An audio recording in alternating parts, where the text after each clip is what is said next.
नया पार्लियामेंट हिंदू राष्ट्र की ओर क्या पहला कदम है। जिस प्रकार से कहा जा रहा है कि हिस्ट्री को रीराइट करने की कोशिश की जा रही है, इतिहास को फिर से लिखने की कोशिश की जा रही है, फिर उसमें विपक्ष का ये कहना हो कि भाई पुराने पार्लियामेंट हाउस में क्या प्रॉब्लम था, वो भी तो सही चल रहा था, नए की क्या जरूरत थी। पक्ष हो या फिर ये कहना हो सिंघोल को जिस तरीके से सामने लाया गया, वो भी सिंघोल की कंट्रोवर्सी ये है कि सत्तारूढ़ पार्टी ने कहा कि भाई सिंघोल जो है उसे नेहरू जी ने, पंडित जवाहरलाल नेहरू जी ने अपनी वॉकिंग स्टिक बना दिया था और इलाहाबाद के एक म्यूजियम में वहीं पड़ा हुआ था सिंघोल। सत्तारूढ़ पार्टी का ये कहना है भारत की जो सिंघोल है और सत्ता के हस्तांतरण के तौर पर पावर ट्रांसफर के दौरान पंडित जवाहरलाल नेहरू को साउथ की तरफ से दिया गया था। SS सेरामनी जब ये 1947 में भारत के पास सत्ता आई तब उसका उन्होंने सही तरीके से सम्मान नहीं किया और जिस तरीके से सत्तारूढ़ पार्टी ये कह रही है इसे वॉकिंग स्टिक नाम देकर रख दिया गया था। वॉकिंग स्टिक किसे कहते हैं? जिसके सहारे लोग चलते हैं, एक चांदी से बना दंड जिसके ऊपर सोने की परत चढ़ी हो, जिसके लिए अभी कहा जा रहा है संतों महात्माओं के द्वारा कि ये ब्रह्म दंड है। इसे सिंघोल कहा जाता है साउथ के लैंग्वेज में। दोस्तों, इसका हिंदी अर्थ रायदंड होता है, जिसे ब्रह्मदंड रायदंड सिंघोल नाम दिया जा रहा है। क्या इसे वॉकिंग स्टिक के रूप में इस्तेमाल किया होगा नेहरू जी ने? ये सोचने वाली बात है, लेकिन इस बात को आगे किया जा रहा है और ये बताया जा रहा है कि इस बार मोदी जी उसी सत्ता के हस्तांतरण के तौर पर दिए जाने वाले इस शक्ति स्तंभ को वहां स्थापित करने वाले हैं। सिंघोल को, ब्रह्मदंड को, रायदंड को नया पार्लियामेंट हाउस में। इसको इस तरीके से देखा जा रहा है कि नेहरू जी की विरासत थी, इसे बदला जा रहा है। ये कहना है विपक्ष का।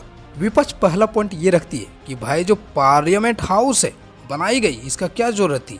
पहला पॉइंट नंबर 2, सिंघोल को जिस तरीके से प्रस्तुत किया गया, यानी कि ओपोजिशन पार्टी को काउंटर करते हुए, ओपोजिशन को उसके खिलाफ बोलते हुए जिस तरीके से सिंघोल को प्रस्तुत किया गया, उसके बाद में नया पार्लियामेंट हाउस बना।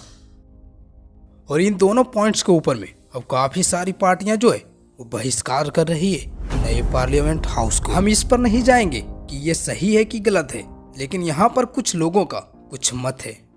कुछ ऐसे लोग हैं जो कभी सत्ता में हुआ करते थे, सत्ता से बाहर है और विपक्ष से भी बाहर है। उनका कहना है कि भाई अगर जो काम हम नहीं कर सके वो इन्होंने कर दिखाया तो हमें इनका स्वागत करना चाहिए।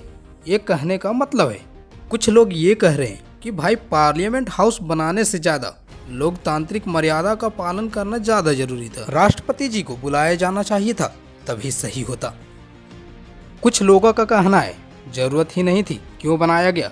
क्या ये हिस्ट्री रीराइट करना चाहते हैं? क्या ये अपने आप को ये बताना चाहते हैं कि 1947 में जो हुआ उसमें एक नया अध्याय अब ये लिख रहे हैं, नया पार्लियामेंट हाउस बना रहे हैं, अब उस ब्रह्मदंड को वहां पर ला रहे हैं, ब्रह्मदंड को स्थापित करते हुए कह रहे हैं कि इसकी अवहेलना की गई थी पुरानी पॉलिटिक्स के द्वारा। ये कहते हुए वहां पर स्थापना करना, ये एक बात है। विपक्ष का ये माइंड जो सेट है हमने आपके सामने प्रस्तुत कर दिया। क्या ये मोदी जी का प्लान है? 1947 में जो आज़ादी मिली थी उसके बाद एक और आज़ादी के लिए परिकल्पना कर रहे हैं। जो 1947 में हुआ था उसे 2023 28 मार्च को क्या फिर से लिखा गया? क्योंकि नए पार्लियामेंट हाउस को बनाना, वहां सिंघोल को स्थापित करना इसी ओर इशारा कर रहा है कि एक नई आज़ादी की ओर, शायद हिंदू राष्ट्र की ओर पहला कदम है। सही है गलत है हम इस पर बिल्कुल भी नहीं जाएंगे, लेकिन यहाँ पर एक बात जरूर उठती है, इस प्रकार दुनिया की सबसे डेमोक्रेसी में इस बिल्डिंग का बहिष्कार होना क्या निंदनीय नहीं है? चाहे जिस वजह से हो रहा हो, ये बहिष्कार होना निंदनीय है, इसका बहिष्कार नहीं किया जाना चाहिए। ये वही जगह है जहां चुनाव जीत कर आने के बाद इन्हीं लोगों को आकर बैठना है, चाहे वे विपक्षी पार्टी हो चाहे वे सत्तारूढ़ पार्टी हो। जो बहिष्कार कर रहे हैं उन्हें ये बात याद रखनी होगी, तब ये क्या बहिष्कार करेंगे। अगर जीत कर आए तो क्या ये पार्लियामेंट हाउस को हटा देंगे? एक पार्टी जो कि सत्तारूढ़ पार्टी रख रही है कि भाई हमने आज़ादी के बाद स्वदेशी पार्लियामेंट हाउस का सपना देखा था, वो हमने पूरा कर रहे हैं। स्वदेशी पार्लियामेंट हाउस अंग्रेजों द्वारा बनाया गया पार्लियामेंट हाउस नहीं। एक हिसाब से ये पक्ष भी ठीक लगता है। ठीक है, चलिए आप चाहते हैं स्वदेशी पार्लियामेंट हाउस हो तो हो जाए, पैसे लगे इसमें, चलिए कोई बात नहीं, मान लिया जाए। लेकिन जिस तरीके से प्रेषित करने की तैयारी की गई थी सत्तारूढ़ पार्टी के द्वारा, वो भी थोड़ी सी कहीं ना कहीं थोड़ी सी गलत थी। सिंघोल को रखना और वॉकिंग स्टिक बताना, और ये गलत थी सही थी हम नहीं कर सकते। हो सकता है ऐसा इतिहास में हुआ हो, इसका कोई वर्णन दर्ज नहीं। अभी सिर्फ वाग युद्ध चल रहा है, जयराम रमेश कुछ कह रहे हैं और इधर से कुछ और वक्तव्य आ रहा है। कांग्रेस का कुछ और कहना है, बीजेपी का कुछ और कहना है।